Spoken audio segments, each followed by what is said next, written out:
औज़ुबिल्लाहिमिनश्शैतानिर्रजीम बिस्मिल्लाहिर्रहमानिर्रहीम।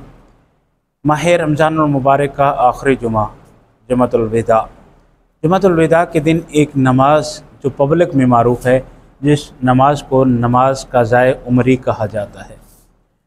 पढ़ने वाले कहने वाले ये कहते हैं कि जो शख्स भी जिसकी नमाज़ें उसकी उम्र में क़ज़ा हो चुकी हैं, साबिक़ा ज़िंदगी में क़ज़ा हो चुकी हैं, किसी भी वजह से, गफ़लत की वजह से, बेपरवाही की वजह से या किसी भी वजह से उसकी नमाज़ें क़ज़ा हो चुकी हैं, वो शख्स आखिरी जुमा को जुमातुल विदा को ये 4 रकत नमाज पढ़ेगा तो उसकी तमाम क़ज़ा नमाज़ें जो हैं वो अदा शुमार होंगी।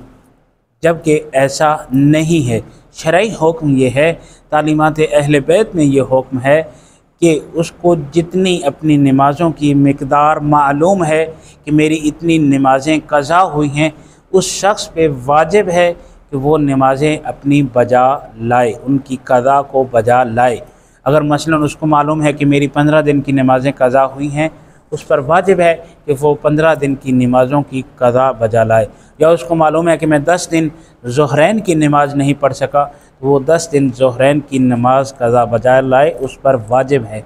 उसको मालूम है कि 6 महीने तक उसकी नमाज़ें क़ज़ा हुई हैं, 6 महीनों की मिक़दार का उसको अंदाज़ा है, तो वो 6 महीनों की नमाज़ों की क़ज़ा बजा लाएगा।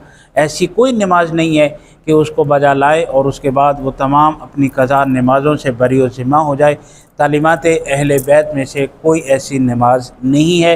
ये क़ज़ाए उमरी नमाज कहाँ से आई, कैसे आई, इसका तालीमात अहले बैत में कोई ज़िक्र नहीं है। वल्लाहु आलम ये कहाँ से आई। दुआ है कि खालिक़ कायनात हमें अपने वाजिबात अदा करने की तौफ़ीक़ अता फ़रमाए और हमें तालीमात अहले बैत के मुताबिक ज़िंदगी बसर करने की तौफ़ीक़ अता फ़रमाए। हमें तालीमात अहले बैत के मुताबिक अपने वाजिबात को अदा करने की तौफ़ीक़ अता फ़रमाए। वसल्लल्लाहु अला जमील अंबिया वल मुरसलीन।